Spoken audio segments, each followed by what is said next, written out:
psikiater. Coba mic. Psikiater maka dalam psikiater di bidang forensik. Psikiater di bidang forensik maksudnya apa? Di bidang psikiatri di kedokteran jiwa kami memiliki beberapa divisi. Salah satunya adalah divisi forensik.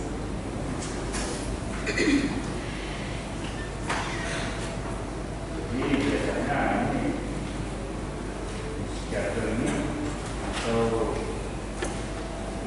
psikiater forensik sangat menentukan hasilnya dalam hal komunikasi, sehingga dalam persidangan ini jangan menjadi salah komunikasi saudara dengan terdakwa ini. Kan saudara tidak bisa langsung melihat apa yang akan dia tentu hasil. Pernah saudara menerima terdakwa ini untuk diperiksa? Ya, saya memeriksa satu kali karena diundang oleh pihak kepolisian Di mana? di Polres Denpasar. Polres Denpasar. Berapa lama saudara memeriksanya? Kurang lebih 3 jam. Kurang lebih 3 jam. Kesimpulan dari hasil pemeriksaan ini, menurut ahli, terdakwa ini tipe yang bagaimana? Orangnya bagaimana? Dari pemeriksaan saat itu memang Ibu Nadik belum ditetapkan sebagai saksi atau tersangka atau apapun. Saat itu saya diundang untuk memeriksa karena di rumah ibu didapatkan jenazah Angel di alasan pemeriksaan. Ya, pada saat itu ya, pada saat diperiksa, jadi kita tahu dulu ahli ini diminta memeriksa terdakwa tidak sebagai saksi dan juga tidak sebagai terdakwa, ya, tapi berkaitan dengan ditemukannya jenazah Angel di rumahnya.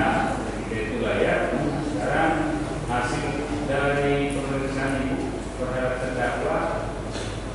terdakwa ini orang yang bagaimana? Jadi dari kita secara ilmu psikologis kita menilai pengasuhan, pengasuhan yang diterapkan terhadap anak.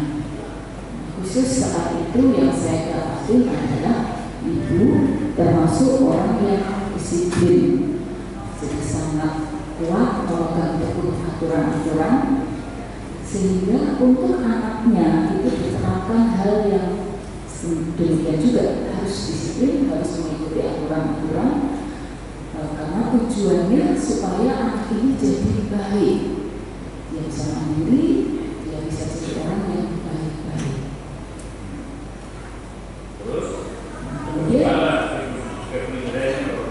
nah, ciri kepribadian yang saat itu saya periksa dari beberapa teknik yang saya lakukan pemeriksaan itu memang cenderung ada kecenderungan di sana bahwa ibu begitu disiplinnya sehingga kadang-kadang norma-norma yang ada di masyarakat itu tidak dilakukan.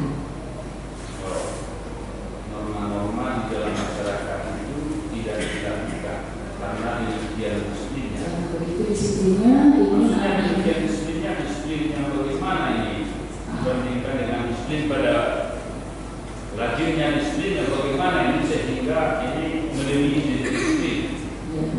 ya, misalnya seorang anak seusia Angelin dan dengan usia segitu kan dia masih kepingin main, jalan, senang-senang ya usia anak-anaknya. Tetapi karena ibu itu ingin anak ini nanti jadi orang baik, jadi orang sukses, Angelin ini dibebani, diberi tugas untuk membantu pekerjaan-pekerjaan yang ada di rumah yang menurut perkembangan psikologis anak itu dirasakan berlebihan. Jadi dulu ya, jadi berkaitan disiplin yang berlebihan itu dulu pertamanya. Iya. Kita berbalik ke hasil. Kalau ibu lupa atau boleh baca ulang ya.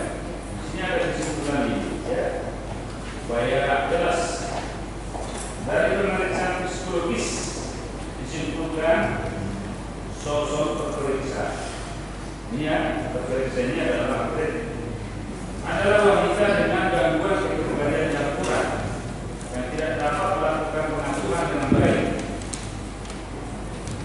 tidak dapat melakukan pengasuhan dengan baik, bahkan cenderung menelantarkan korban anak angkatnya, cenderung menelantarkan korban anak angkat dan melakukan serangkaian tindakan kekerasan terstruktur yang diyakininya sebagai suatu tindakan yang benar. Ya, tindakannya itu diyakininya adalah benar. Apakah ini menurut berkaitan dengan disiplin yang dikatakan tadi, atau memang ini ada yang perlu dikoreksi? Saya kan ikuti tadi masalah disiplin tadi, berlebihannya bagaimana? Ini keyakinan dari terdakwa ini bahwa perbuatannya benar dengan cara begini. Tapi oleh kami berpendapat di sini dalam kesimpulannya apa benar atau tidak kita tidak tahu, itu ada yang tahu bahwa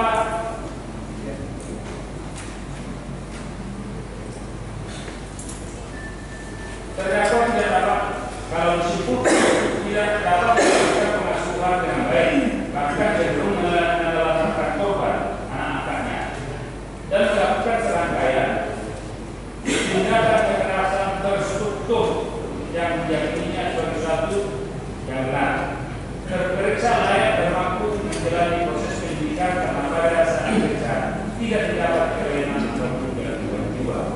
Apakah ini berkaitan kepada yang ibu katakan tadi, kedisiplinannya? Saya kan tanya dari disiplinnya sejauh mana sih membedakan yang lain disiplin dan yang itu sudah terangkan di disiplin, tapi menurut dia benar. Bagaimana? Coba diterangkan. Kesimpulan yang saya ini memang itu sebuah kriteria kalau di dalam buku penggolongan gangguan jiwa itu sebuah pola kepribadian. Pola kepribadian itu ternyata tidak satu dibentuk tapi bercampur. Campuran yang cocok untuk model pengasuhan, model kepribadian yang saya amati waktu itu adalah campuran antara kepribadian alam dan satu lagi disosial. Nah, di situ ternyata memang si anak itu benar-benar merasa sangat menderita tindak kekerasan. Jadi menurut pengamatan yang dilakukan saat itu. Ya, saat itu. Ya. Jadi apa yang dilakukan oleh ibu itu yakin itu sesuatu yang benar. Tetapi dampaknya adalah anak ini justru misalnya dia harus pergi dari sekolah yang cukup jauh dari rumahnya, jalan kaki. Kemudian dia juga kalau tidak sempat dia tidak makan. Jadi beberapa kalau tidak sempat juga tidak makan. Ya. Jadi beda sekali dengan mungkin pengasuhan yang secara teori umumnya ibu yang lain itu menyiapkan anak. Pada anak Angelina ini si anak ini karena dididik untuk mandiri, dia harus bisa menyiapkan, wah di kamar itu dekat sekali ada makanan, minuman, kulkas itu penuh, jadi silakan ambil, siapkan makanan sendiri. Sekarang saya tanya, kalau betul ini kan kesimpulan itu kan, betul seperti itu? Iya. Nah, sekarang saya tanya, kriteria apa yang membuat ibu sehingga terdakwa ini disimpulkan bahwa dia adalah orang yang apa kriteria itu sehingga menyimpulkan bahwa terdakwa ini melakukan serangkaian, ini cenderung akan melakukan serangkaian tindakan kekerasan terstruktur. Nah, itu ya toh? Dan juga di sini cenderung menelantarkan korban anak angkatnya. Itulah kepribadian dia kan dia. Sekarang saya tanya, apa kriteria yang ibu lakukan sehingga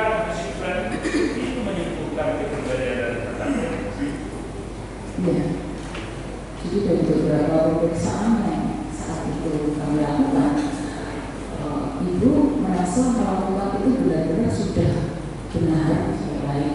Tetapi menurut kami para psikolog psikiater itu cenderung tidak kekerasan lagi. Itu adalah sebuah tidak kekerasan. Tidak kekerasan itu kan bisa tidak hanya fisik, tetapi juga emosional dan bentuk penolakan. Bukan hanya fisik. Jadi tidak kekerasan bisa fisik, emosional atau penolakan.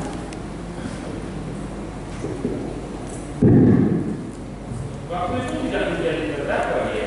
Tidak. Waktu itu belum ada status apa. Saya hanya diminta untuk memeriksa, mengajak bicara, kira-kira kasusnya ini ke arah mana, karena ada jenazah ditemukan di tempat ibu.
Jadi dari pemeriksaan psikiatri psikologis saat itu, emosional mood itu benar-benar tidak terasa kesedihannya. Jadi saya ingat waktu itu ibu bersama-sama kami itu duduk di ruangan, ada polisi di sana, ada polisi di sana, penyidik, dan justru kita ini benar-benar banyak sekali kalimat-kalimat yang penuh dengan canda tawa. Oh, penuh dengan canda, penuh tawa. Iya, itu yang membuat saya mengatakan bahwa kok ada suasana berduka ini, kok tidak ada kesedihan yang terasa. Itu pemeriksaan itu dari sudut. Jadi dari satu kriteria ibu ukur bahwa ini orangnya begini. Iya, itu sudah satu. hilang atau meninggal kan itu di situ ya. Tapi dia biasa-biasa saja.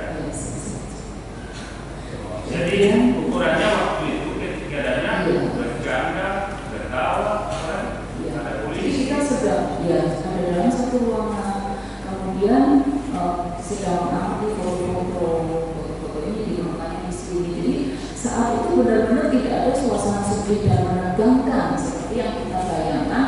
Ada suasana perhatian. Tidak ada sesuatu hal yang menegangkan. Jadi menurut saya seperti itu, mood dan afek.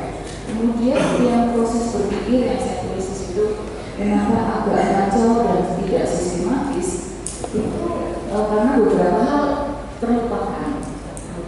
Misalnya, anak ini pernah dibawa ke gereja enggak?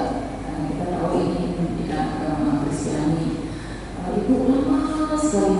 ingat, iya ya pernah nggak ya.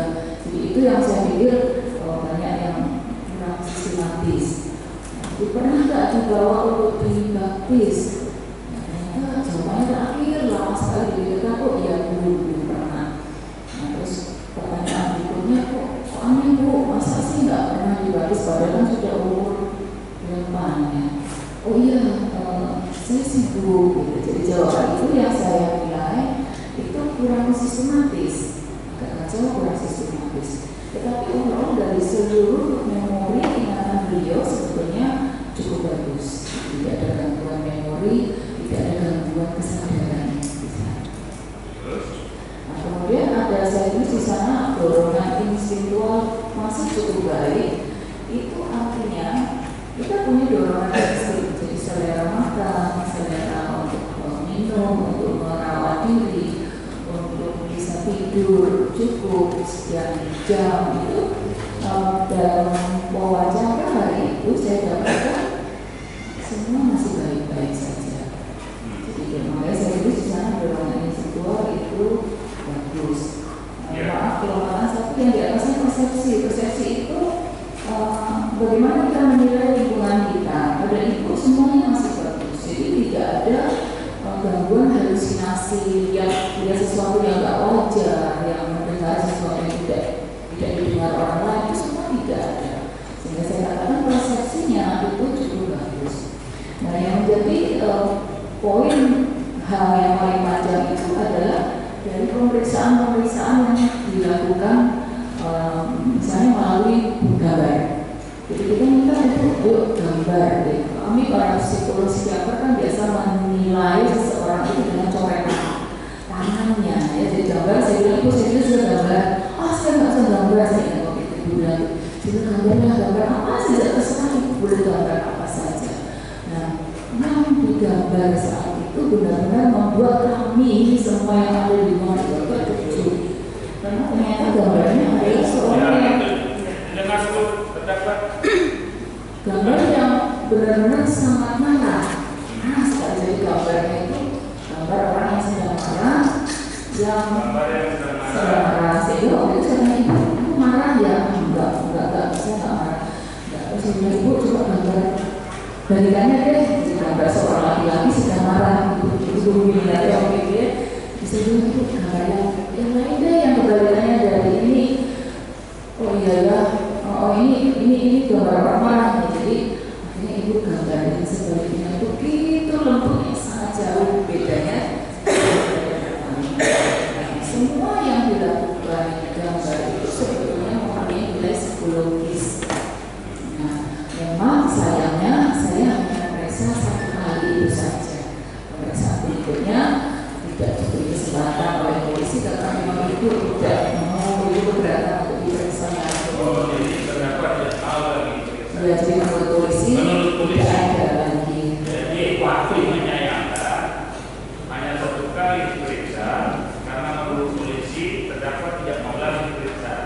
Ya. Kemudian saya lanjut lagi. Ini berikutnya terperiksa menunjukkan beberapa kriteria yang cocok untuk digolongkan dalam gangguan kepribadian disosial. Ya. Disosial, antisosial. Misalnya bersikap tidak peduli dengan perasaan orang lain, memiliki sikap yang sangat tidak bertanggung jawab, tidak peduli dengan norma, peraturan dan kewajiban sosial, tidak mampu memelihara suatu hubungan baik, toleransi terhadap frustrasi, dan ambang kemarahan sangat rendah sehingga mudah menjadi agresif dan melakukan tindak kekerasan, cenderung menyalahkan orang lain atau menawarkan rasionalisasi yang dianggap masuk akal. Nah, ini cenderung menyalahkan orang lain, kemudian melakukan tindak kekerasan, agresif. Ini banyak dari kita di sini. Ibu, bagaimana ibu sehingga bisa berkata seperti itu? Bagaimana ketika itu cara ibu untuk memeriksa KKP sehingga kesimpulannya seperti itu? Ya, jadi ada beberapa beberapa tahapan selain wawancara dengan ibu saat itu di kerjaan itu ada beberapa menurut protap kami itu ada beberapa tempat yang harus menyetujui. Salah satunya adalah sekolah si anak. Kemudian kita salah satunya itu sekolah. Nah, ada satu kenyataan yang diberikan bukan oleh satu orang guru tapi oleh beberapa guru bahwa mereka melihat kasihan dong ibu kok dirinya disuruh kerja gitu ya. Tapi itu kan mengatakan enggak, ini bagian dari pendisiplinan. Nah, kemudian ada satu tawaran lagi dari guru itu bahwa kalau gitu biar ibu saya aja yang ngajak anak ini. Tapi ibu maaf, ibu waktu itu menjawab ini versinya ibu ya bahwa nggak bisa kalau Angelin mau tinggal di rumahnya ibu guru ya tetap Angelin harus kasih makan hewan-hewan itu selesaikan semua tugas-tugas dulu. Jadi itu versi yang kita dapat dari kita sebut itu heteroanamnesis, dari pertanyaan yang didapat dari orang-orang lain yang berhubungan dengan jadi ini didapat dari orang lain ya. Itu salah satunya. Salah satu kaitannya kepada terdakwa pernah lagi di wawancara atau diperiksa berkaitan kepada ibu sudah pergi ke sekolah dengan gurunya pernah di prosedur lagi ke terdakwa.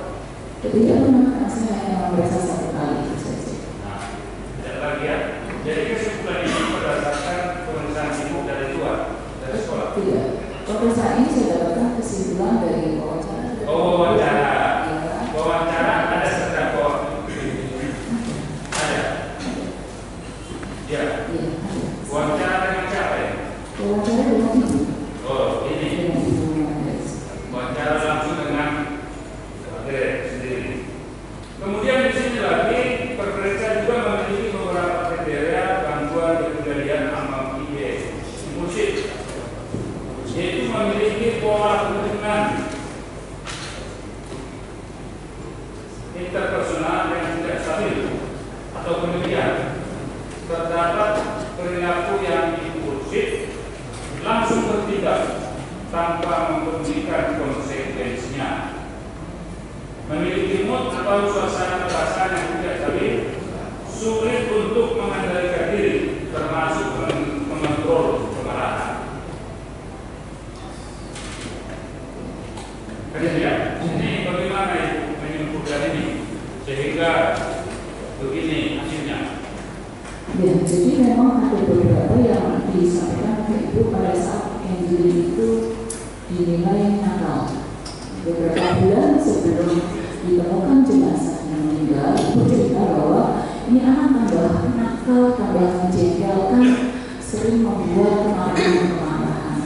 Dan kemudian saya minta contoh, misalnya apa sih nakalnya itu?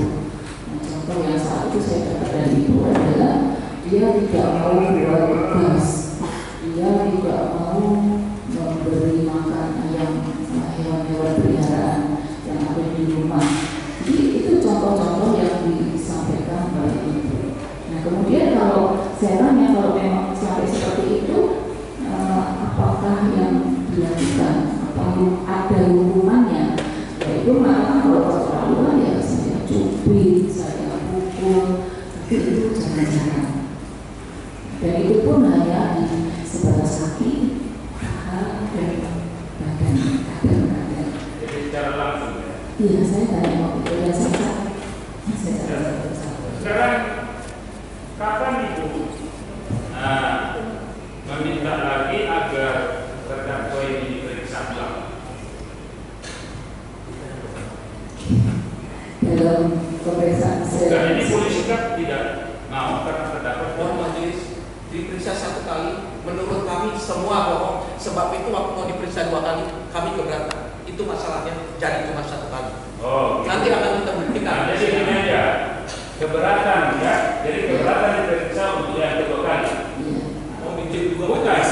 Yang kedua kali bukan dia lagi majelis dari Polda. Bukan. Nah, ini ahli ini yang harus kita dengar.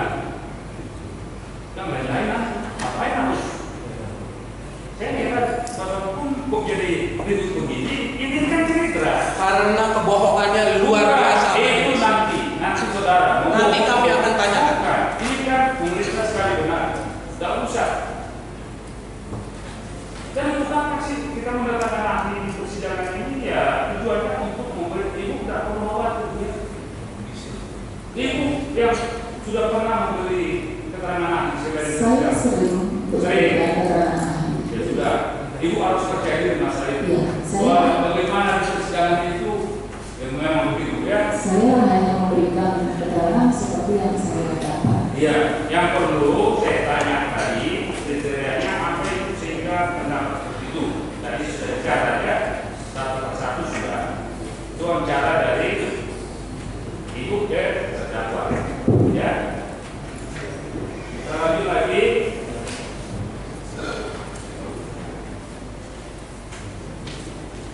Nanti ada giliran kuasa hukum menanyakan ahli ini.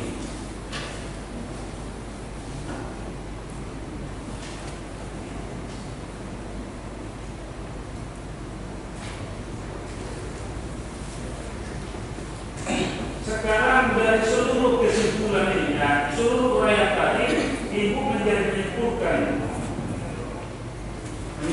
Saya masih penasaran kesimpulan ini. Ya, dari pemeriksaan psikologis hari ini disimpulkan sosok terperiksa adalah seorang wanita dengan gangguan kepribadian campuran yang tidak dapat melakukan pengasuhan dengan baik, bahkan cenderung menelantarkan tobat anak-anaknya dan melakukan serangkaian tindakan kekerasan terstruktur yang diyakininya sebagai suatu tindakan yang benar. Ini terstruktur maksudnya bagaimana? Ya, jadi kalau tidak kekerasan bisa sampaikan itu bukan hanya fisik. Dari mulai dari awal saya dapat menerima anak ini, kemudian tidak mengurus surat-suratnya, kemudian tidak membawa ke tempat sesuai dengan iman keyakinannya untuk diserahkan dari baptis, kemudian dia bersekolah dengan tidak tahu, tidak diberitahu asal usulnya, sehingga anak ini menangis beberapa kali karena diolok-olok oleh temannya. Temannya mengatakan kamu ini anak, bukan anak kandung, kamu anak umur, anak angkat.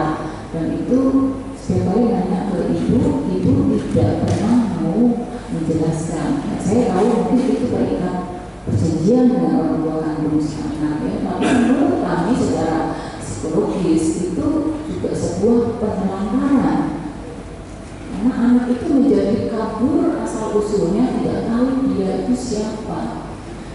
Jadi itu artinya terstruktur. Mulai nama yang itu begitu maksudnya. Jadi sekarang saya tanya, kalau orang yang sedemikian seperti penilaian itu dari mulai pangkatan sampai wilayah terstruktur begitu segala macam itu, kalau melakukan hal seperti itu, kira-kira kepentingannya apa sih? Kok harus seperti itu? Atau kita yang bagaimana?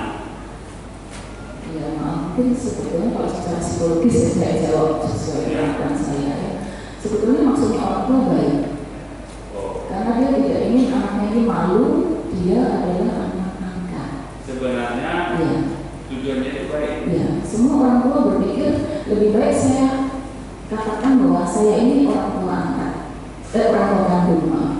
Jadi kalau dijadikan anak angkat, memang itu secara masyarakat kita atau kita itu memalukan, sehingga akhirnya banyak anak yang tidak tahu bahwa dirinya itu anak angkat. Nah, dalam kasus ini saya sempat bertanya kepada ibu nggak kasih tahu, itu kan nggak kasihan tuh anak nangis sampai tidak. Jadi di sekolah pun kata guru dia seperti itu. Aku kok sedih, papa sudah nggak ada, papanya meninggal kan dia masih kecil banget, belum tahu apa-apa. Tapi yang sisa ini kan mama. Dan mama pun tidak memberitahu bahwa kamu ini anaknya si itu loh, si itu yang kita pelihara. Itu yang menurut saya sebetulnya itu sebuah kasus penelantaran juga. Ya, artinya kok harus ada orang seperti itu, tujuannya apa? Dia orang yang bagaimana sebenarnya? sehingga harus melakukan seperti itu.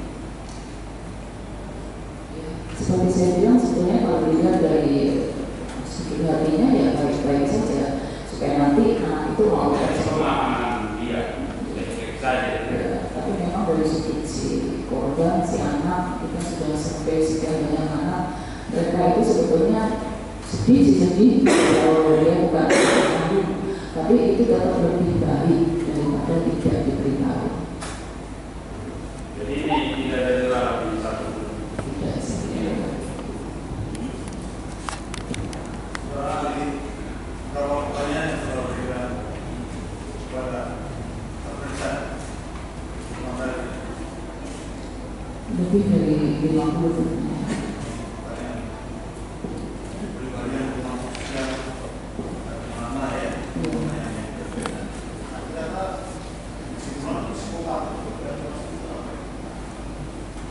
Ya, psikopat yang tadi saya sampaikan itu memang sesuatu yang berbeda dengan norma-norma yang kebanyakan kita alami.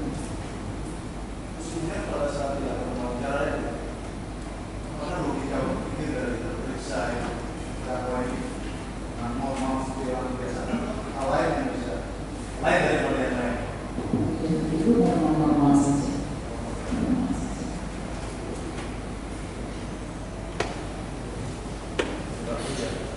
Saat dilakukan pemeriksaan yang dapat kondisinya gimana? Apakah kondisi emosional atau santai? Kita memberikan jawaban Sangat cukup santai. santai namanya dia tidak kondisi emosi. Tidak.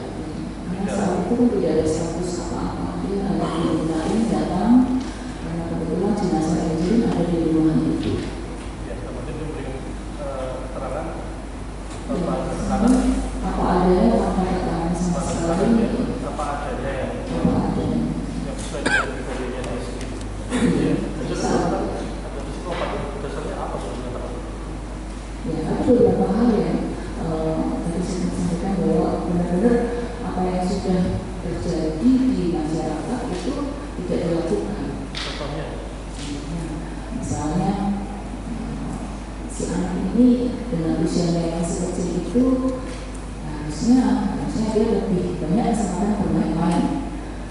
Tapi karena ibu ingin banget ini anaknya tumbuh jadi anak yang baik, yang mandiri. Jadi anak itu akhirnya sekian jam pertama pagi-pagi hari harus tugas memberi makan hewan-hewan itu baru sekolah. Itu salah satu yang secara normal mungkin beberapa orang itu sudah mengingatkan ibu janganlah nanti ibu suruh yang lain, tapi ibu tetap melakukan itu. kemudian menurut saudara, pandangan saudara, memeriksa terdakwa, apakah terdakwa akan menyayangi ini atau tidak? Saya pikir menyayangi Pak, sangat menyayangi. Justru yang menjadi permasalahan di sini adalah keyakinan bahwa karena saya sayang ini anak perempuan, dia harus jadi orang baik-baik. Maka diberikanlah berbagai macam disiplin-disiplin yang akhirnya membuat anak ini jadi sasaran. Jadi saudara seperti itu. Ya, sebelum saya itu sangat sayang. Hanya kadang-kadang karena pola yang diyakini, kepribadian kita sebut ya, diberikan satu pola yang mantap. Karena yang diyakini adalah itu, maka itu melakukan berbagai hal yang menurut benar, tetapi ternyata itu tidak mengenakan bagi si anak ini. Saudara dipanggil di kepolisian ya untuk memeriksa terdakwa. Itu kita adalah saya ini jadi terdakwa.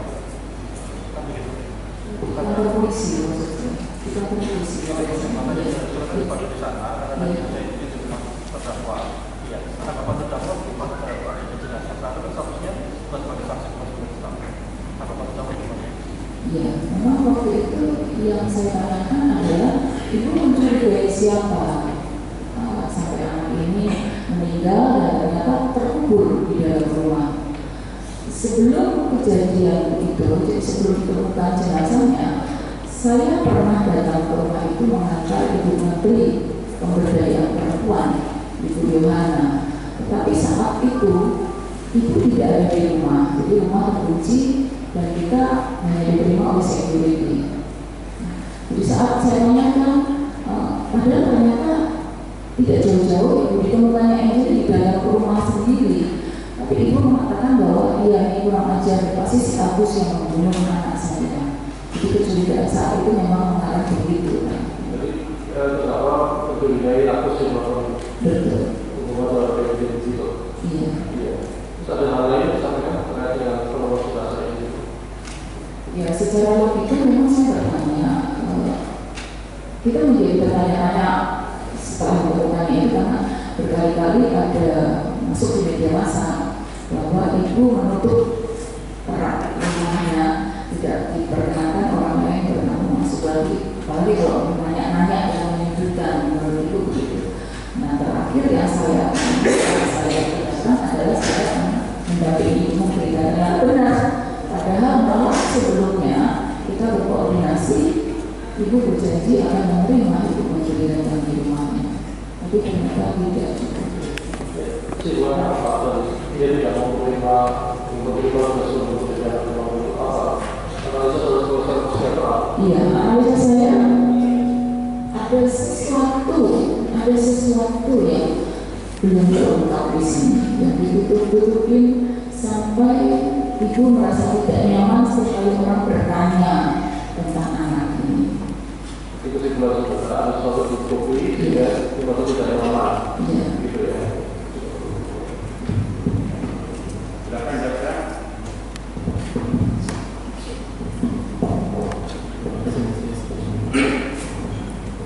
Setelah ahli ya, tapi saudara tidak akan mungkin atau kepolisian untuk melakukan pertama itu sebenarnya arah pemeriksaan saudara itu kemana untuk mengetahui apa? Ya. Terima kasih. Selama ini saya bekerja di bidang pemberdayaan perempuan dan anak. Jadi saya ketua pelaksana harian di P2PA Provinsi Bali.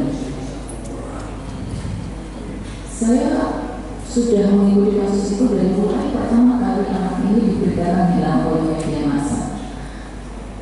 Jadi ada berita anak hilang, kita mengikuti, kita datang, kita aktif, menanyakan, kita sebenarnya ingin membantu mencari di mana. Jadi sebagai lembaga yang paling lindungi, yang peduli terhadap perempuan dan anak, saya punya satu kewajiban untuk membantu setiap laporan setiap kasus yang masuk.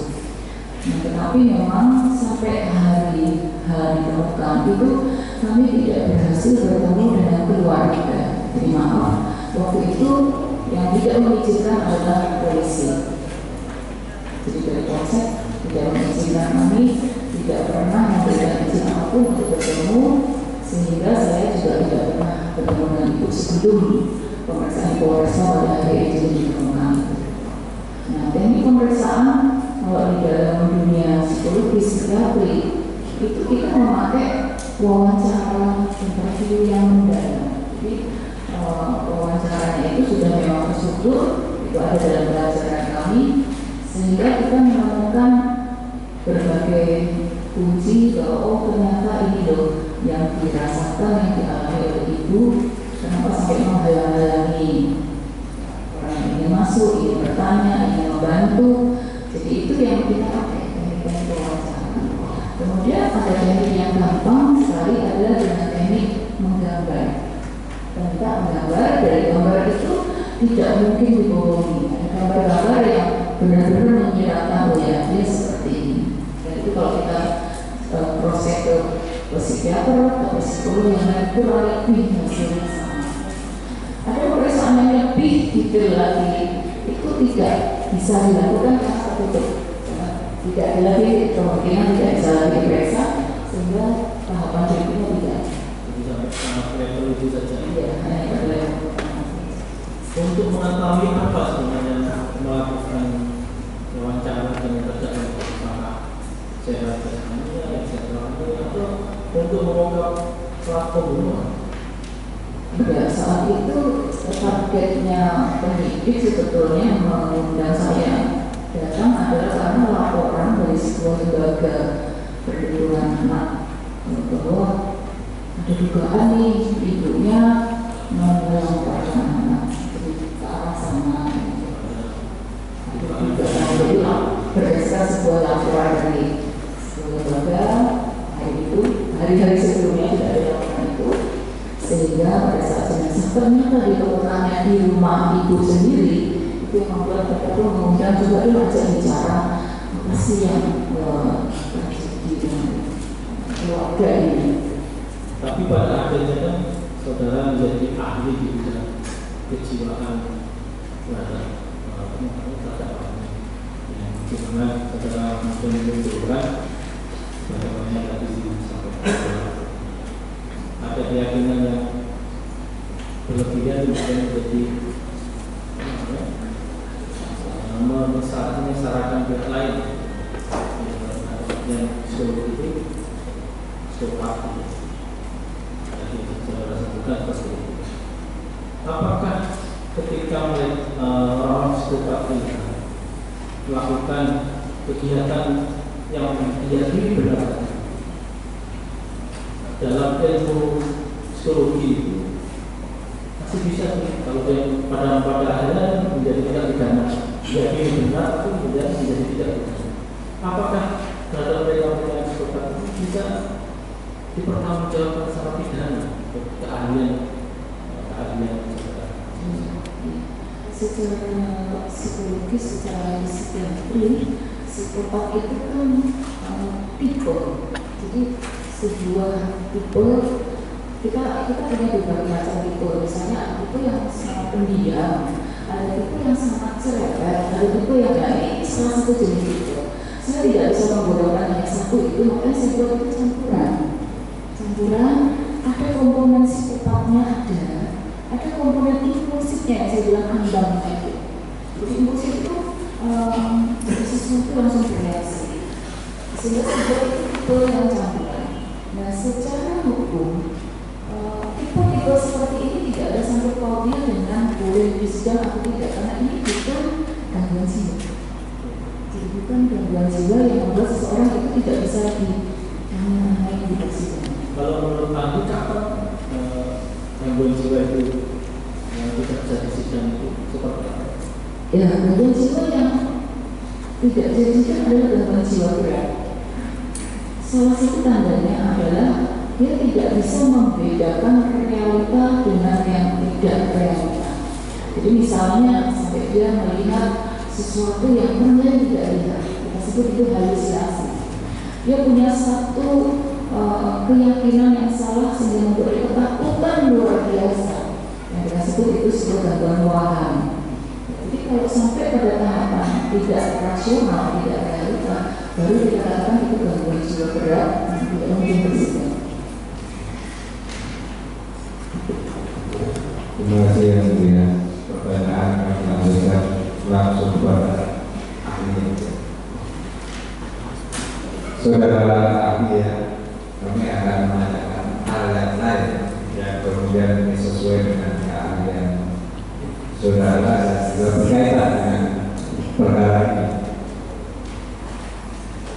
Saudara ahli, apakah ada kecenderungan seseorang tua untuk melakukan kekerasan atau melakukan pembunuhan terhadap anak? Dan kapan itu bisa terjadi? Ini sebagai ahli psikologi psikiater bidang forensik, apakah bisa menjelaskan hal ini dan apakah masih ada hubungannya dengan keilmuan saudara ahli? Ya, terima kasih. Dengan model pengasuhan yang salah secara psikiatri psikologis itu membuat seseorang cenderung melukai, menyengsarakan. Jadi pola pengasuhan yang terlalu keras, terlalu disiplin, yang sering kali mengatasnamakan untuk hal-hal yang tujuannya baik, itu seringkali terlupa. Jadi terlupakan sehingga anak yang ada di dalam pola pengasuhan itu akhirnya diperlakukan dengan maaf, dengan kasar, dengan kadang-kadang sampai terluka, kadang-kadang sampai dia perlu diobatkan di rumah sakit dan tidak tertutup kemungkinan kalau terlalu keras sampai meninggal. Dan kasus seperti ini kan bukan hanya saat ini saja, kasus kematian anak karena salah pengasuhan, salah perlakuan dari orang tuanya sudah sangat banyak di negara kita. Baik, ini kemudian kami buka dengan analisa dan kesimpulan dari ahli tentang terdakwa. Nah, apakah kemudian terdakwa juga masuk atau memenuhi kriteria untuk masuk ke dalam tipe orang tua yang cenderung menyiksa atau bahkan mungkin bisa membunuh dengan berdasarkan hasil analisa dan hasil kesimpulan ahli. Ya, kalau dari pemeriksaan pertama memang terdapat seperti itu. Saking kepinginnya mendisiplin anak ini akhirnya mengalami berbagai perlakuan tindak kekerasan. Berarti ada ditemukan di apakah berarti kami tanyakan kepada ahli, apakah berarti ada kecenderungan dari terdakwa ini untuk menyiksa atau bahkan membunuh? Maaf, saya mungkin tidak bisa menjawab, bukan wewenang saya, karena memang kita hanya melihat kecenderungan tidak kekerasan dia ada, kecenderungan melakukan perlakuan pengasuhan yang salah dia ada. Tapi apakah itu membunuh, apakah itu saya kira. Oh ya, memang yang saya maksudkan bukan kemudian ya itu kecenderungan tadi yang kita maksudkan. Terima kasih ya untuk Terima kasih Majelis. Sebelum kami mengajukan pertanyaan, mohon izin melihat surat apakah tadi surat tugas atau surat apa yang dikasih lihat saksi ini yang pertama kali. Boleh kami lihat Majelis? Mana tadi? Ini tadi. Ini. Mana? Coba ini.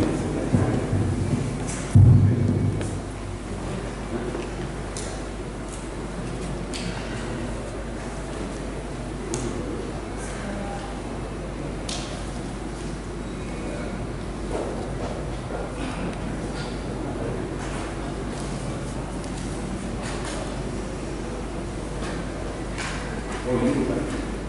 Bukan ini punya. Tidak. Masuk. Saya katakan. Ini dia. Sudah tugas. Ini.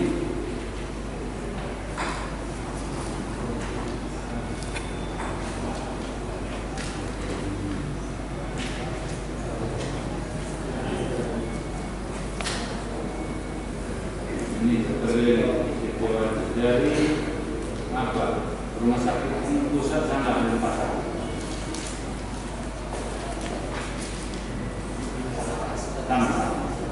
Sama.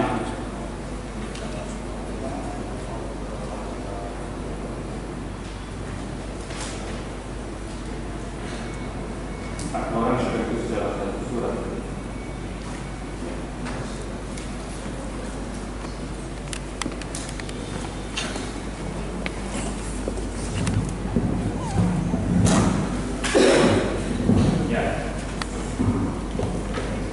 Kami lanjutkan Majelis. Mohon izin langsung. Saudara saksi, itu kan tugas pengadilan. Kalau meriksa, yang kata saudara itu meriksa, nanti kita lihat periksanya seperti apa. Yang tanggal berapa saudara meriksa? Satu kali. Tadi saudara di sini bilang beberapa kali periksa di pengadilan. Kemudian saudara bilang satu kali. Saya urut aja.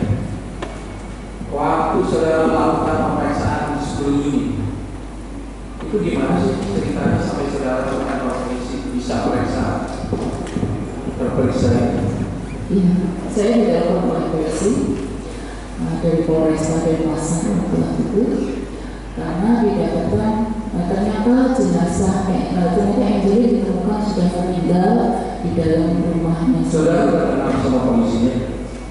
Ya, saya satu tim karena kami di P232. Pertanyaan saya, saudara sudah kenal sama orang yang dari polisi telepon saudara? Saya kenal. Bagaimana kenal? Karena kami sering bekerja dalam satu tim. Bukan dalam kasus ini ya? Bukan. Berapa kali saudara melakukan pemeriksaan? Tanggal 10 Juni. Dari jam berapa sampai jam berapa? Di situ saya tulis 3 jam, dari jam 6 sampai jam 21. 3 jam saudara melakukan apa? Wawancara, pemeriksaan. Dengan cara apa saudara melakukan pemeriksaan? Ya, tadi sudah saya jelaskan bahwa itu interview psikiatri. Interview psikiatri. Pakai metode apa? Berapa metode saudara sebagai ahli psikiater untuk interview seseorang? Ya, saya keberatan dengan pertanyaan seperti Lah, itu. saudara mesti, tapi di sini persidangan mesti tahu sampai berapa jauh keahlian saudara. Metode apa yang saudara gunakan sampai bisa kesimpulan luar biasa begini? Ini kan bukan laporan cenayang atau dukun. Ini ahli psikologi dan psikiater. Kami mau tahu metode apa aja, cara-caranya, menggunakan alat apa saja. Ada saya belajar nih, MMPI tahu artinya? Tahu saya. Apa itu? Setelah multiple personality inventory, bidang saya Bapak. Pada waktu melakukan pemeriksaan, pakai metode apa? Itu cuma salah satu dari metode. Banyak sekali metodenya. Makanya kami persidangan perlu tahu metode apa yang saudara pakai sampai saudara bisa berkesimpulan seperti ini. Perlu tahu dong. Jangan cuma bilang, oh dia begini, dia begitu. Ya, maaf saya jawab. MMPI itu adalah penunjang psikiatri. Itu bisa dilakukan dalam suasana yang sangat bagus, yang sangat kondusif. Terakhir di dalam pemeriksaan saya katakan bahwa di dalam waktu singkat itu perlu ada pemeriksaan serial lanjutan dengan tentunya suasana yang lebih santai. Pemeriksaan tidak dilakukan. MMPI tidak mungkin dilakukan saat itu. Jadi tanpa metode yang ada dengan MPI yang begitu banyak, saudara bisa tidak kesimpulan ini. Ya, kami di psikiatri MMPI itu hanya penunjang. Baik, ini kan nanti dari belajar psikologi kita semuanya ada observasi direct, non direct, metode sampling. Yang mana yang saudara pakai sampai punya kesimpulan yang luar biasa. Kalau ini tidak ditunjang dengan hasil pemeriksaan dan metode-metode, ini cuma seperti cenayang, peramal. Makanya saya ingin tanya, metode apa yang Anda gunakan untuk melakukan pemeriksaan, pengukuran kepribadian terdakwa ini? Metode apa? Dalam psikiatri yang paling akurat, paling diandalkan itu adalah deep interview. Pemeriksaan apapun boleh dilakukan, kalau tidak ada interviewnya itu nonsense. Artinya interview yang 3 jam, nanti kita cek dulu berapa kali datangnya, berapa kali nanyanya, berapa kali saudara tinggalkan ruangan, kapan saudara balik lagi, berapa jam efektifnya, itu sudah cukup. Ini akan kita uji dengan psikolog psikiater lain dan bahkan pada dewan kehormatan saudara. Apa bisa hanya dengan interview seperti itu saudara bisa menghasilkan ini? Biar seluruh dunia tahu. Ya, silakan. Bukan silakan, bisa tanpa menggunakan metode-metode lain.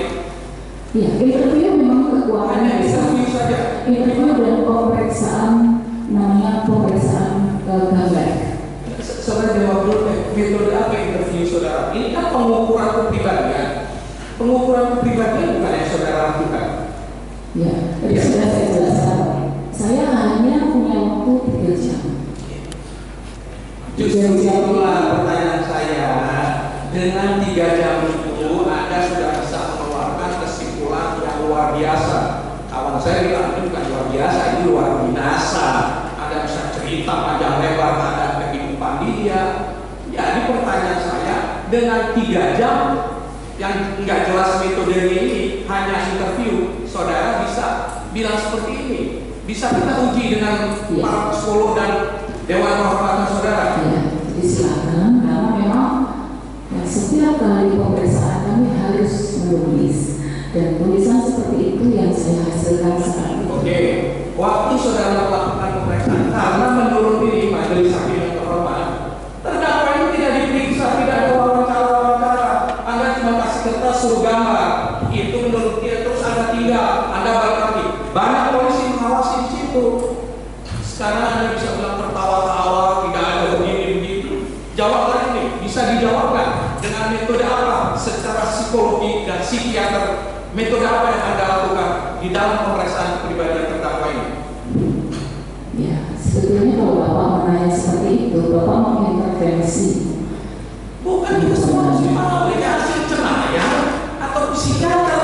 Kalau hasil psikiater ada metodenya, ada skala. Anda bilang dia impulsif ini segala macam itu ada skalanya menurut metodenya itu. Skala 5 dilakukan pertanyaan 50, 30 yang dijawab, itu luar biasa psikiater. Tidak bisa tanya-tanya terus jalan-jalan pergi balik lagi panjang lebar terus kasih hasil seperti itu. Pertanyaan saya kembali lagi, metode apa yang Anda pakai di dalam melakukan pengukuran kepribadian?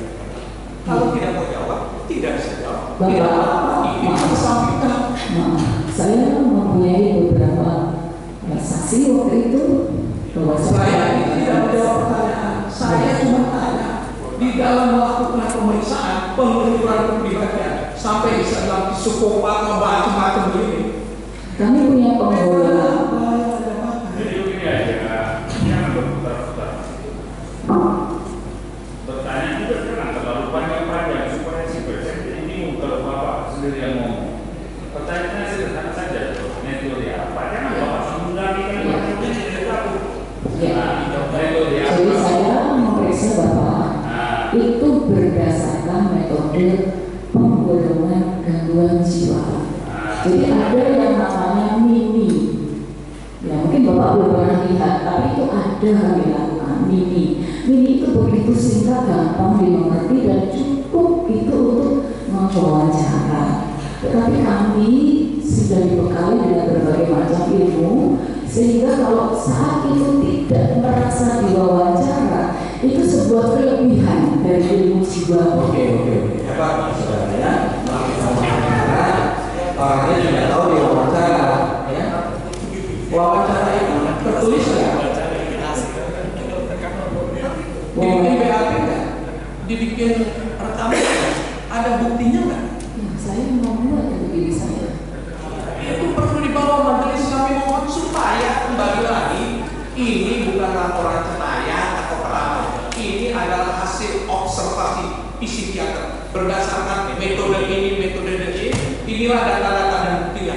Itulah gunanya pengadilan. Kalau Anda ada hasil wawancara yang Anda kepada dia untuk milik Anda sendiri, kemudian Anda hanya bilang ini, kami katakan di sini dengan adalah ini hasil cenayang, ini hasil perang, bukan psikiater, bukan psikologi. Mana rekaman, mana bukti saudara melakukan beberapa pertanyaan. Nanti balik kami berapa pertanyaan apa saja.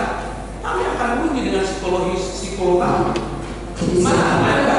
Kalau Bapak tidak percaya, Saya tidak percaya, bukan karena Kalau tidak percaya menurut kami silakan. Itu aja ya sudah. ya kami tidak percaya. Oleh sebab itu kami mau buktinya mana rekaman saudara melakukan wawancara sehingga berkesimpulan yang luar biasa ini. Gitu loh. ya, jadi memang semua itu sudah kami kerjakan dan itu ada simpan dalam berkas kami di BP3.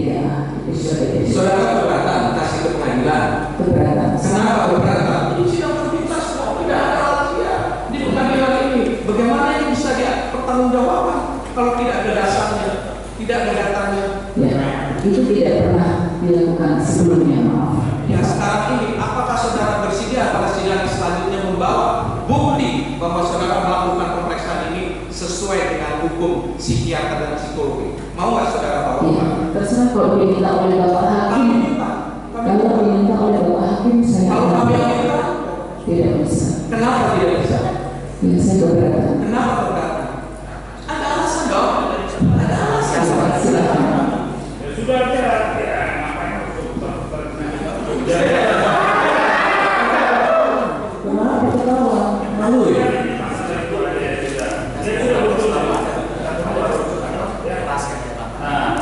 Pertanyaan lagi, tadi saudara bilang rekaman dan laporan sudah saudara berikan kemana? Tadi kan saudara bilang sudah ada. Ya, Di mana itu data dan rekaman? ada di P2 PP2. P2, PP2 ada benar. Kalau kami mendahului menteri saudara minta di situ supaya disahkan benar ada. Silakan. Rekaman suaranya ada. Tidak, Wawancara. tidak ada. Saya tidak mengatakan itu rekaman suara. Iya, tidak Itu ada. wawancara. Iya, wawancara. Ini kan begini, hasil dari wawancara saudara. Nah, saudara bisa bilang terperiksa begitu panjang lebar, psikopat lah, agresif lah. Kalau menurut metode MMPI itu disebutkan ada skalanya untuk orang bilang ini normal, ini kurang normal, ini sakit jiwa, ini itu ada skala-skalanya. Saudara tahu itu? Tahu, masalahnya tidak bisa diperiksa, Bapak. Tidak bisa diperiksa. Semua ini saudara bisa bilang dia psikopat, tadi yang tanya sama majelis hakim, dia impulsif, overreaktif gitu kan. Tapi maaf, Kalau menurut metodenya ya. itu ada skalanya orang sakit Iya. jiwanya itu ada skalanya. Bapak- Menurut saudara ini skala berapa? Bapak hanya belajar MMPI. Sedangkan yang saya lakukan itu pakai metode yang berbeda dengan MMPI. Apa metodenya biar kita catat di sini dan kita tanyakan. Ya. Metode apa? Dan tadi nggak terjawab sih. Saya sudah jawab tadi. Apa metodenya? Itu namanya metode mini cek.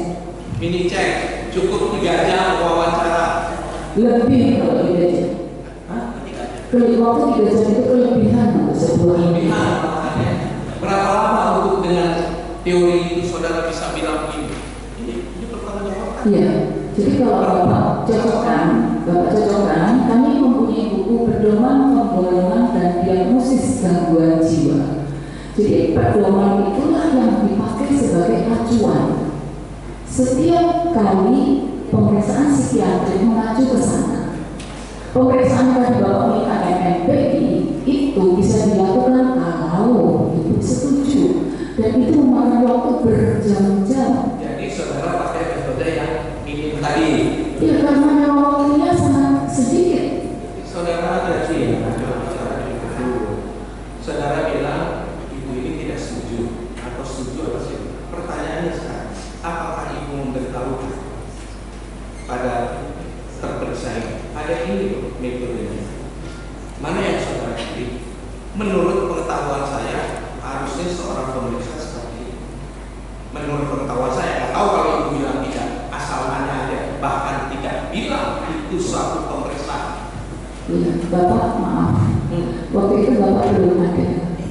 Justru itu saya mau tanya, apakah menurut ilmu psikologi dan psikiater saudara merasa memberitahukan nggak sama beliau ini ada beberapa metode loh Bu, ibu mau terwawancara loh, atau langsung duduk ketawa-ketawa main tanya-tanya gitu? Saya memperkenalkan diri. Saya mengatakan bahwa saya seorang psikiater. Saya ingat waktu itu dan saksinya cukup ada. Nanti kita panggil. Dan waktu itu saya bertanya kepada ibu cukup banyak. Bukan, waktu itu ibu bilang enggak, ibu mau melakukan wawancara, bilang enggak ibu. Iya, saya diundang untuk wawancara. Bukan, waktu ibu ketemu terdakwa ini bilang enggak Bu, ibu saya wawancara, saya mau bisa secara psikologis. Enggak bahkan, oh saya bilang, oh tidak. Tadi ibu sudah bilang tidak tahu dia waktu itu wawancara. Jadi gimana? Ya, jadi Ibu masih tahu nggak wawancara bukan? setiap kali pemeriksaan itu, Jangan setiap kali pemeriksaan sama aja deh.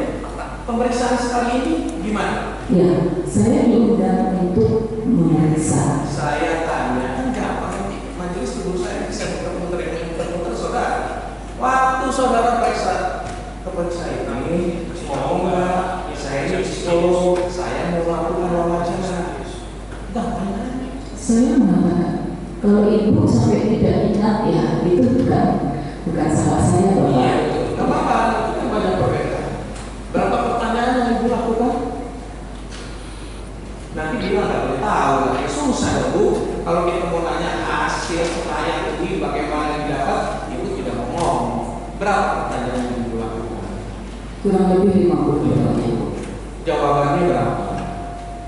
Jawabannya 50 juga. Semua dijawab. Ibu kan psikiater. Ada orang ditanya 20 jawabnya 10. Ya. Ada lebih. Nah, Bapak, waktu itu ibu tidak ada beban. Saya ada beban saya tidak tertutup. Jadi setiap pertanyaan saya terjawab, Bapak. Sayanya tidak ada bukti yang ibu omongin. Iya. Tidak Saya Ada polisi. Ya? Ada polisi.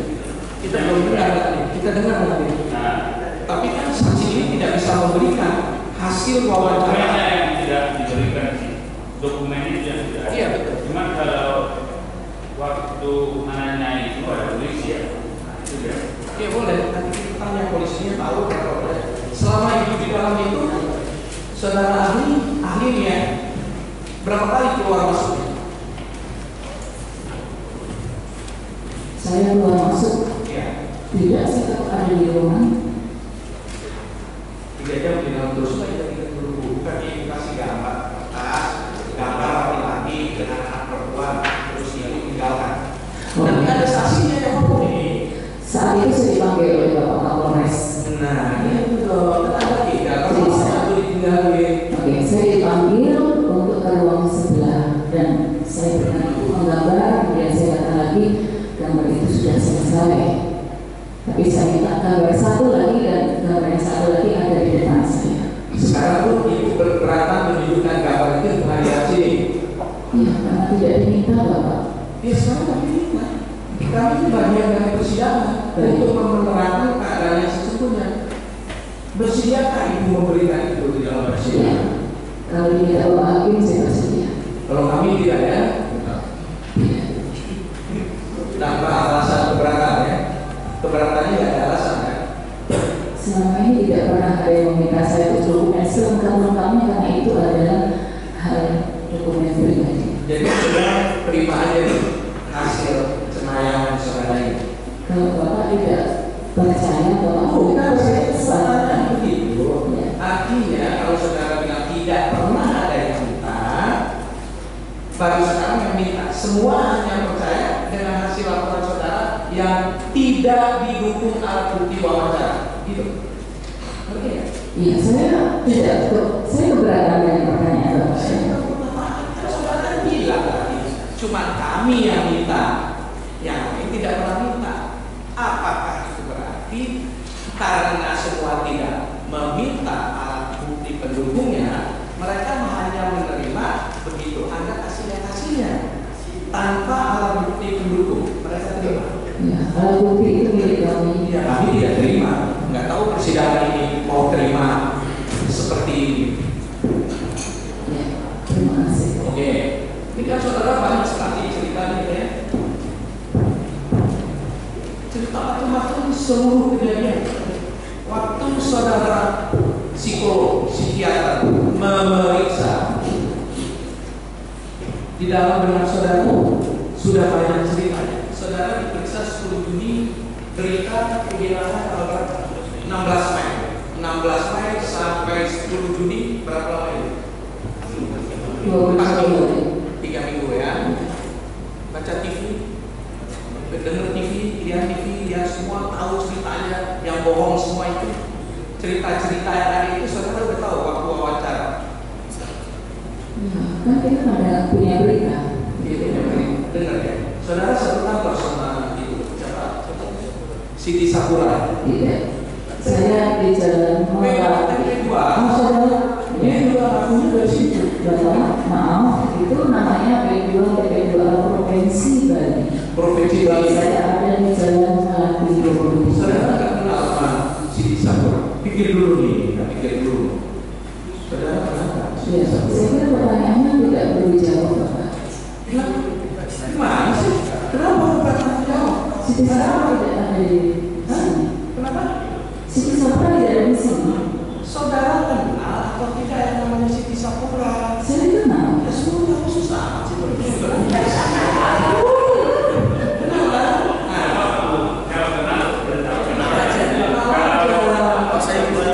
Jadi begini, ahli ya, kalau kebetulan memang ada pertanyaan-pertanyaan di luar dari yang sudah dapat secara kita tapi tidak ada punya makna sebenarnya. Kalau mengenal itu kan ahli di sini ya, ahli di situ. Nah jadi kalau cuma ada terlontar pertanyaan yang di luar keahlian misalnya, seperti itu kalau kenapa sih bisa kenal? Kenapa saja? Kenapa saja? Mesti takut. Ya, Ya, terus saya ya saudara saksi, waktu saudara ahli bertanya, itu udah penuh nggak pengetahuan saudara saksi tentang kasus itu, saudara? Maksud Bapak sudah penuh itu apa Bapak? Anda tahu dia diangkat, dia mengangkat anak, dia tidak urus notaris, suaminya orang bule, tidak buat ini. Ini ceritanya ini Pak. Pertanyaan saya belum ada.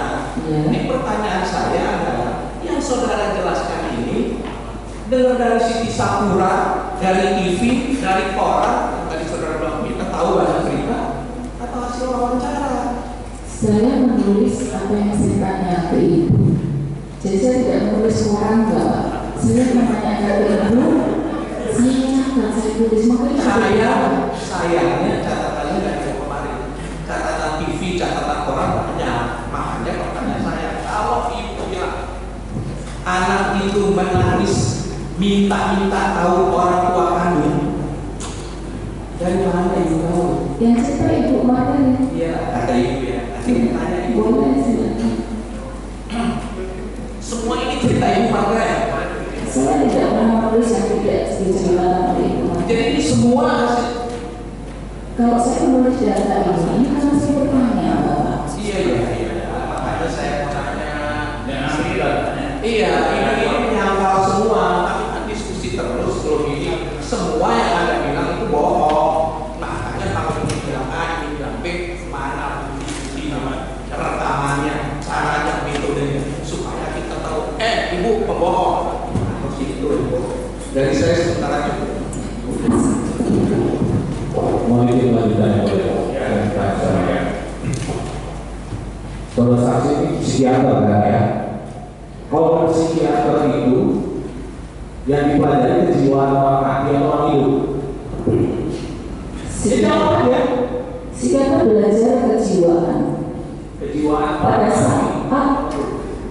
saat saya belajar psikiater forensik, kita belajar lebih dalam dari itu. Tapi tetap orang hidup yang kita tanya. Dari mana ibu tahu Angelin tertekan, Angelin begini di sekolah? Kan Angelin udah mati waktu ibu wawancara dia. Bapak lupa saya menanyakannya kepada Ibu Bapak. Ya. Yang saya tulis itu ada yang saya dapatkan. Jadi ibu Margaret bilang anaknya tertekan. Iya, Ibu cerita bahwa anaknya tanya itu. Saya nanya, ibu Margaret bilang bahwa anaknya tertekan.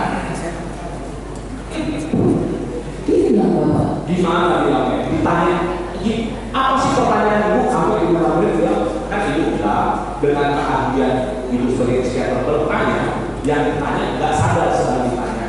Saya mau tahu contohnya, gimana cara ibu bertanya sampai yang tidak disadari oleh ibu Margaret, sampai ibu Margaret bilang anak saya itu orang benar tertekan. Jadi misalnya begini, saya tanya Ibu pernah marah kepada anak? Pernah. Terus marah soal apa? Ya masa dia dimandikan oleh orang lain? Masa dia diantarkan sekolah oleh orang lain? Masa dia diantar pulang dari sekolah oleh orang lain? Jadi saya marah. Ya. Kemudian saya tanya Ibu, kalau Ibu marah, apa yang dilakukan? Ya kalau marahnya keterlaluan, saya pukul, saya jubur, tapi tidak sering-sering kadang-kadang. Jadi kenapa Ibu Margaret mengeluarkan Evelyn tertekan? Jadi begini, ini juga salah. Itulah hasil wawancara disimpulkannya bahwa ini tertekan ini ahli. Makanya saya ingatkan dari awal, ini antara interaksi terdakwa dengan dia sehingga ini menyimpulkan itu. Jangan menjadi seolah-olah mereka itu tertekan bahwa saya bukan begitu. Baik, dia yang kesimpulan dia. Dia akhirnya malah mengatakan keluar. Komunikasi. Jadi maaf, tim pengacara itu pertanyaannya mendiskreditkan saya. Kalau memang tidak mempercayai, kenapa tidak diperiksakan? Begini aja, jawaban dari ahli masalah ini. Kenapa kalau apa tadi terima Kalau memang tidak percaya dengan hasil pemeriksaan, ya, kenapa tidak diperiksakan ke ahli yang lain? Kami tidak percaya, mesti tahu dulu hasilnya ini. Bagaimana bisa ditanya sama ahli lain kalau tidak ada data itu sudah dijawab ahli. Jadi ahli merasa tidak dipercaya. Kalau tidak dipercaya kehadirannya silakan periksakan kepada yang lain. Itu aja ya. Tapi saya ingatkan ahli yang diperiksa hari ini ahli, bukan saya, bukan Ibu Margaret, bukan ahli yang lain juga. Tadi kan ahli bilang dari Ibu Margaret keluar kata-kata Evelyn tertekan. Cuma Ibu, saya tanya teman-temannya, nggak keluar juga gimana caranya Ibu sampai Ibu Margaret keluar statement itu yang menurut Ibu benar adanya.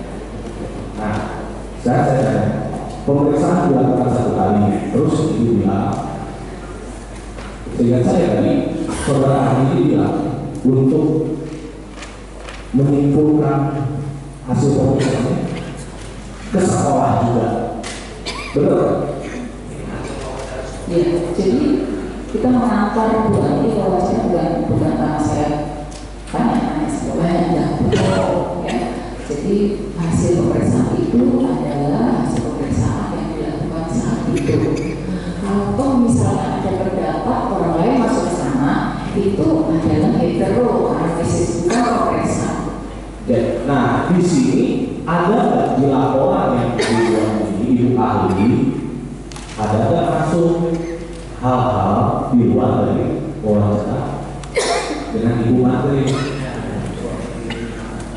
yang dibilang marah di sekolah, Evelyn nangis di sekolah, yang kata itu gurunya yang cerita itu, ada nggak masuk ke sini? Tidak. Nah, kalau dari ilmu yang ahli kuasai itu mengecek kepribadian orang yang diperiksa. Kalau orang yang tidak diperiksa bisa ketahuan juga nggak kepribadiannya? Tidak bisa. Tidak bisa. Kenapa Ibu bisa cerita juga di sini laporan Ibu dan di BAP itu tentang kepribadian itu? Ibu tidak pernah melakukan pemeriksaan sekali terhadap itu. Ya, Bapak maaf saya teruskan. Untuk sebuah pemeriksaan forensik seperti itu data kita dapatkan dari orang-orang sekelilingnya orang-orang yang masih hidup, yang masih bisa ditanya. Berdasarkan itulah Tapi laporannya cuma yang di mana bukan itu. Tapi laporan tentang itu ada juga tentang kepribadian itu. ya, itu sebabnya saya katakan kalau Bapak tidak setuju dengan laporan itu. Kenapa setuju saya tanya sama Silakan Bapak. Saya tanya kenapa bukan saya setuju. Ya, Bapak bertanya kan karena tidak setuju. Enggak, saya orangnya sudah pernah berlaku sekarang ini dan saya dilihat bertanya. Ya, Sebenarnya dijawab dari sekelilingnya itu dari Margaret kalau itu ya itu hasilnya bukan dari orang meninggal. Baik, jadi sebenarnya tadi saudara tidak bisa kalau nggak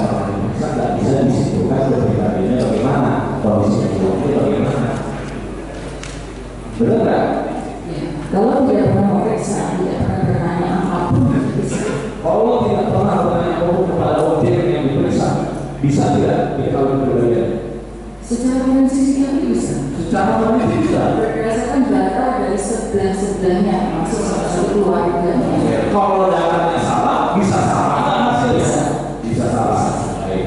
Selain terhadap ibu Maghrib, apakah ibu melakukan psikiatri forensik terhadap ibu juga? Tidak, Bapak, yang Tidak. meninggal. Lah, tapi ngapain ibu nanya-nanya ke sekolah? Dalam rangka apa ibu nanya-nanya ke sekolah? Ya, Bapak menanyakan saya ke sekolah dan apa? Iya.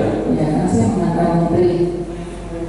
Nanya ke pribadi Maghrib atau nanya tentang Angel di sekolah itu dalam rangka pemeriksaan psikiater ibu Maghrib atau apa dalam rangka apa nanya-nanya? Iya, Bapak, dari setiap pemeriksaan itu semua ada hubungannya. Iya. Jadi data itu saling melengkapi. Iya. Lalu data yang didapatkan itu ibu kemana kan? Ibu tuangkan di mana? Saya simpan. Ibu simpan. Enggak dimasukkan di sini juga. Iya. Dimasukkan nggak di sini? Kan saya hanya mengatakan yang saya wawancara, saya tulis. Iya. Saya nanti dimasukkan di sini. Masuk atau tidak? Tidak. Dikasih nggak ke polisi? Tidak. Tidak. Baik. Terus dari mana ahli tahu bahwa Angel Manis nanya siapa orang tua kandungnya? Tapi ahli menceritakan itu. Ibu Maghrib yang cerita. Oke, balik lagi. Ibu Maghrib tidak merasa diwawancara itu karena keahlian seorang psikiater dalam bertanya. Ibu bilang, tapi Ibu Maghrib bilang tidak bertanya. Ya, saya mau waktu itu cara ibu mendapatkan informasi Angelin menangis menanyakan orang tua kandungnya. Gimana cara dapat informasinya? Ya, itu namanya wawancara. Saya bertanya kepada ibu, anak ini bukan anak kandung, ya. Dan ibu setuju, ya memang anak angkat. Pernahkah anak ini bertanya? Dan ibu menceritakan, kalau tidak diceritakan oleh ibu, saya tidak mungkin menuangkannya dalam laporan.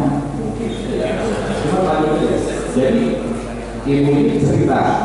Ya. Ceritanya bagaimana? Kan sudah saya ceritakan tadi. Gimana tuh?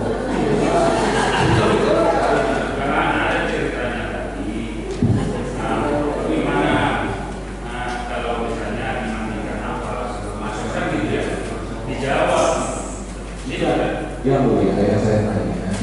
Angel nangis menanyakan orang tua kandungnya kepada Ibu Maghrib. Gimana Ibu Maghrib menceritakan itu kepada ahli ibu? Sementara Angel sendiri tidak tahu bahwa dia anak angkat atau anak kandung dari Ibu Maghrib. Ya, jadi data itu saya tanyakan kepada ibu. Kalau ibu tidak ingat, tidak apa-apa. Iya. Ya, Bertanya bagaimana?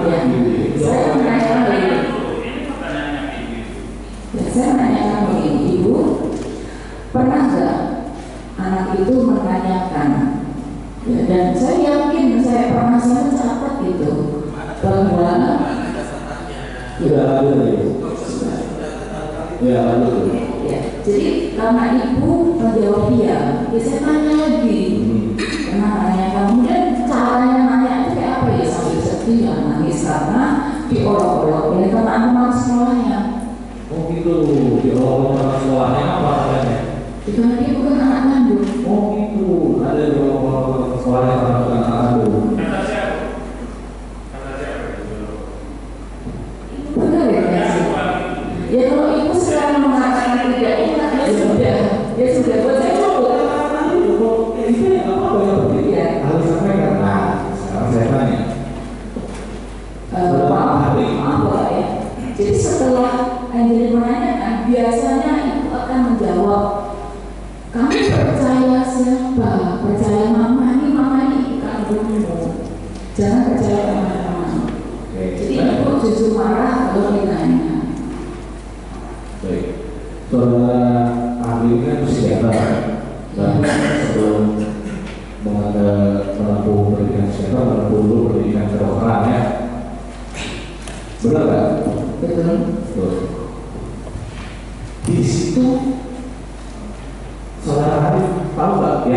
informed consent sebelum memeriksa seseorang?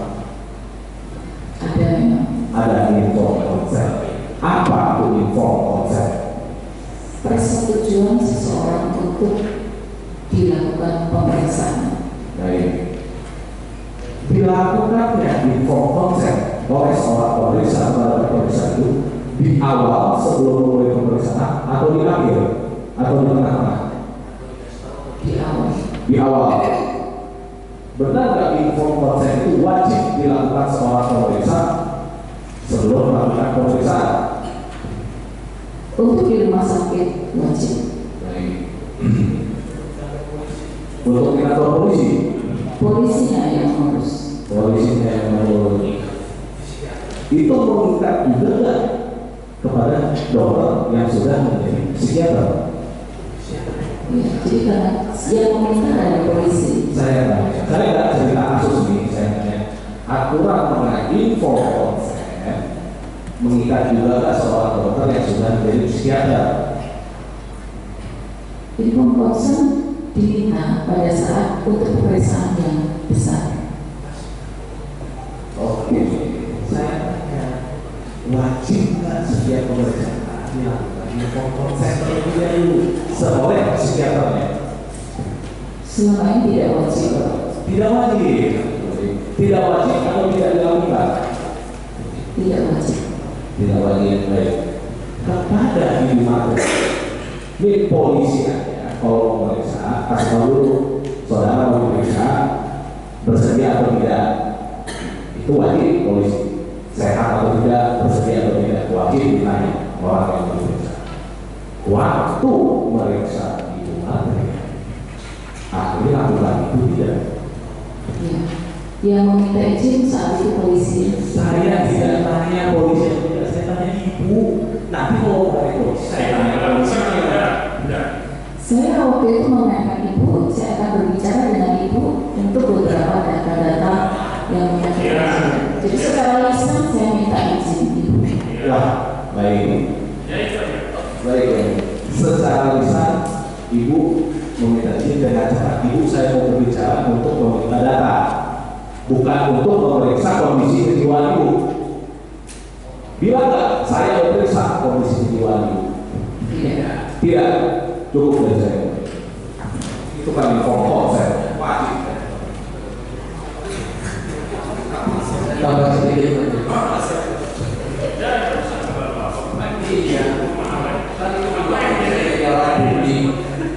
Kok tidak bisa jadi alat bukti karena ini saya tanya langsung ya majelis ya, saudara, saya ragu-ragu dengan ahli tapi karena prosesnya ahli yang saya Tidak masalah.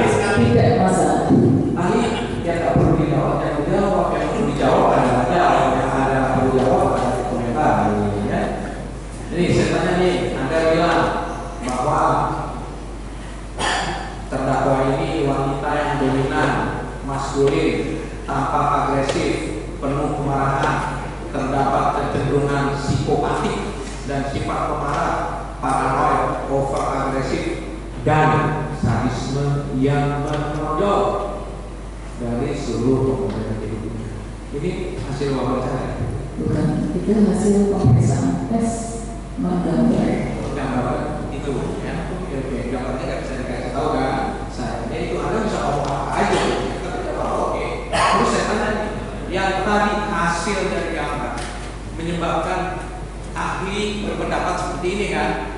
Ini ibu sadisme, gitu ya? Sadis, paranoid, over agresif, dan bla yang menyebabkan. Saya tanya nih, pikir dulu nih, ini gangguan jiwa nggak karena begini? Tidak. Bisa pertanggungjawabkan ini sama ahli lain. Iya. Jadi kalau saya bilang, ini orang paranoid nih, orang sadis nih, menonjol nih, apa ya, overall ini segala macam. Ini nggak sakit jiwa ya? Tadi saya sampaikan itu sebuah gambar.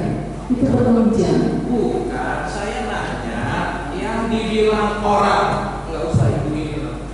Saya nih sadis, menonjol dalam kehidupan saya, dominan, agresif, penuh kemarahan, kecenderungan psikopatik dan sifat pemarah, paranoid.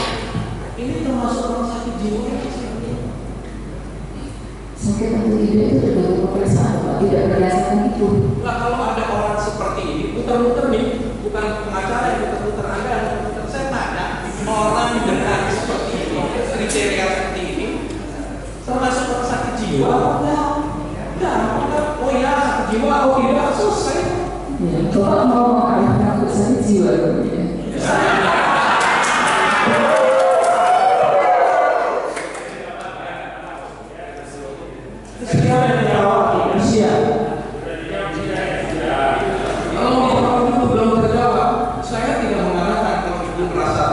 Diarahkan syukur alhamdulillah. Saya tanya orang yang dominan, apa agresif, penuh kemarahan, yang tadi itu saya nggak mau ulangi lagi, itu termasuk warga gangguan jiwa atau tidak? Ya, Bapak, dalam kondisi sesaat manusia bisa mengalami itu. Enggak jawab. Saya tanya, kan yang bilang ada orang dominan, maskulin, apa agresif, penuh kemarahan, cenderung psikopatik, sifat pemarah, paranoid, agresif, sadisme, menonjol dari seperti ini. Orang sakit jiwa nggak yang punya kita ngomongin siapa-siapa nih, tapi yang ibu, Ya, itu kan bilang ada orang begini, dia sakit jiwa. Bapak itu kalau Bapak hanya baca itu oke, sakit jiwa. Tapi jangan itu dipakai. Dia sudah pendekatannya. Kalau hanya Bapak membaca berjuin, boleh dikatakan sakit jiwa. Tapi hanya Silakan, tapi yang Ya. Tapi itu kan hanya gambar. Dan gambar itu bukan sebuah kesimpulan sakit jiwa atau tidak. jadi apa yang maksud saudara bilang begini? Pemeriksaan sudah tes menunjukkan profil psikologis seorang wanita dia ini yang dominan bla bla bla bla bla itu. Ya, Itu sakit jiwa nggak ibu ini menurut ibu? tidak. Tidak sih. Ya. Kalau ada orang lain Ini juga sudah disebutkan dengan sakit jiwa kalau ini. Tidak. Tapi dari kata-kata itu hanya sudah sampai ini misalnya, itu maksudnya itu beda. Tapi ini bagaimana sakit jiwa apa tidak ini? Tidak. tapi dia sadis, dia dominan, dia agresif.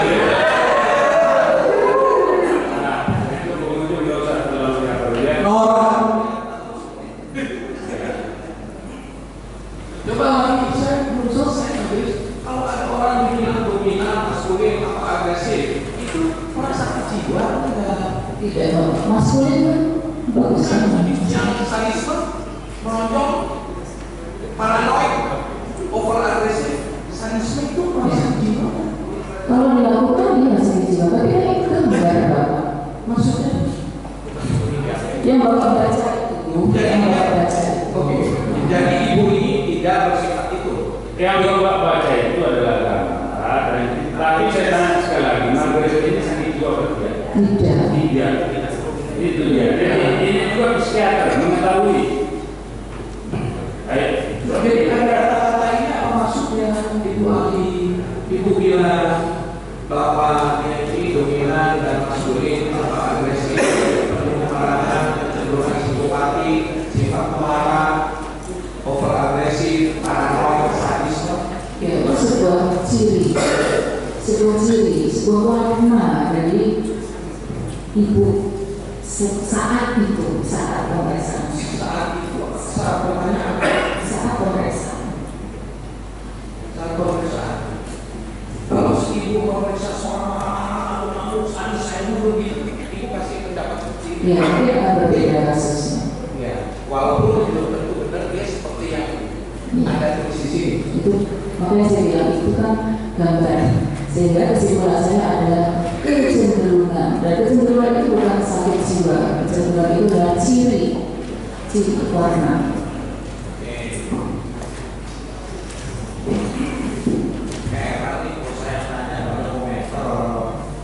Nih, saya tanya lagi ya. Kalau saudara bilang sadis, overreaktif, paranoid, itu bukan gangguan jiwa. Pertanyaan saya, apa dong ciri-ciri orang terganggu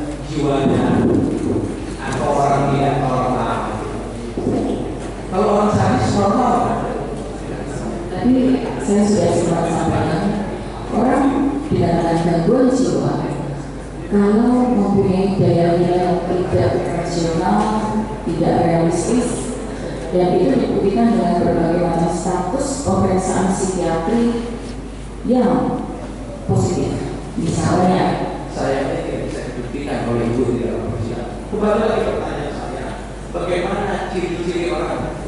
Ini orang normal nih, oh ini orang kan normal nih. Dalam wawancara itu bisa tahu, bisa tahu. Ibu itu normal.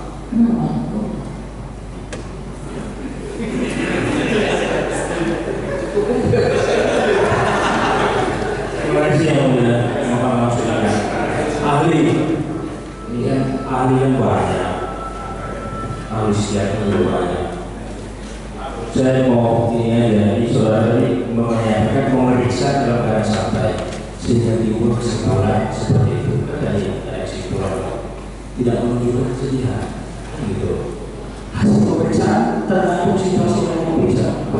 Kalau diperiksa dalam keadaan nangis, kesimpulannya juga beda. diperiksa dalam Keadaan nangis, apa kesimpulannya? Kan tadi dibilang diperiksa dalam keadaan santai saja, sehingga lahirlah kesimpulan tadi. Kalau pada saat ini dari para orang yang bersejarahnya, kan tadi saudara tanya, bisa nggak menilai orang lain begini aja, bercakap begini, bisa nggak? Ini psikopat, orang-orang tidak menanya ahli, kesimpulannya psikopat. ya kan tidak boleh, saya tidak memeriksa Bapak. Loh, kan kalau tidak ada saudara, kalau berbicara keterangannya dulu bisa saya tangkap keterangan itu kan orang kondisi sampai tenang segala macam, tapi dia tidak merasa kehilangan anak, tidak merasa mati anaknya. Itu maksudnya. Jangan lari ke psikopat apa segala macam. Dia tenang, tidak ada satu merasa kehilangan. Padahal itu sudah hilang atau sudah meninggalkan itu saja. Padahal suasananya di situ tidak ada yang tenang, tidak diganggu seseorang, malah berjalan kanda. Itu dia pertanyaan apa? Saya adalah kan di wawancara dalam keadaan tenang saja. Makanya soalnya aja, jangan lagi menjadi ini kan saya bingung mendengar.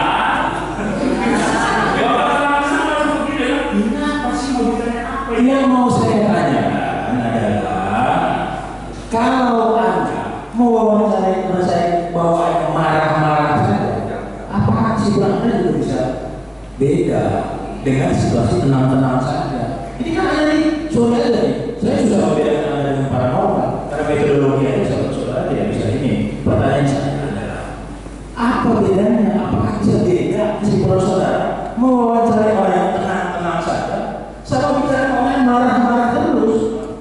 Ya pasti berbeda. Iya. Jadi itu aja. Jadi Pertanyaan saya. kalau bedanya kacau, hasilnya juga beda. Iya. Ya.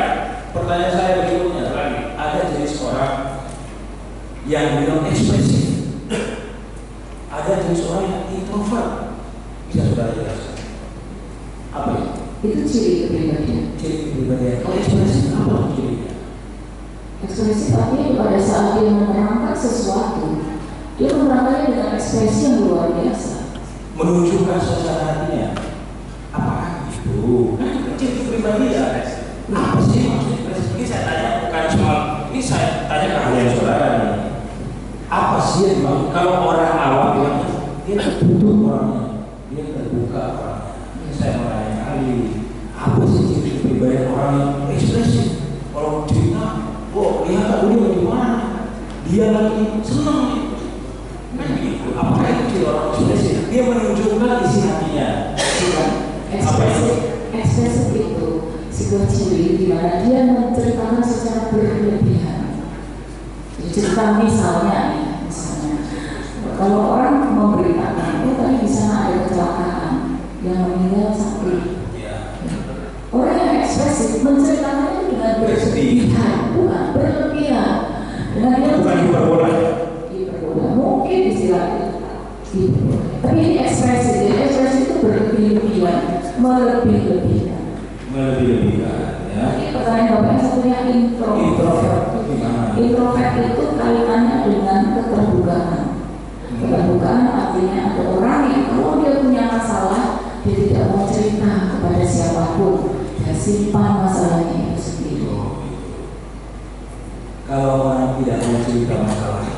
dia simpan masalahnya itu sendiri, ya bisa saudara nilai, oh dia lagi sedih, dia lagi senang, dia lagi marah, bisa. Dia nggak juga apa yang dia alami.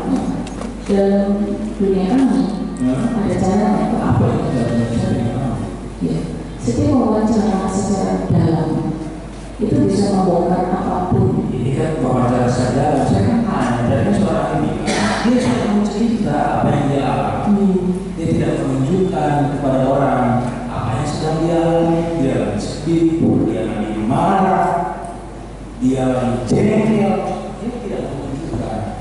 Pada saat saudara wawancara orang seperti itu, orang introvert itu, teknik apa yang harusnya saudara gunakan? Kan tidak mau wawancara, dia nggak mau.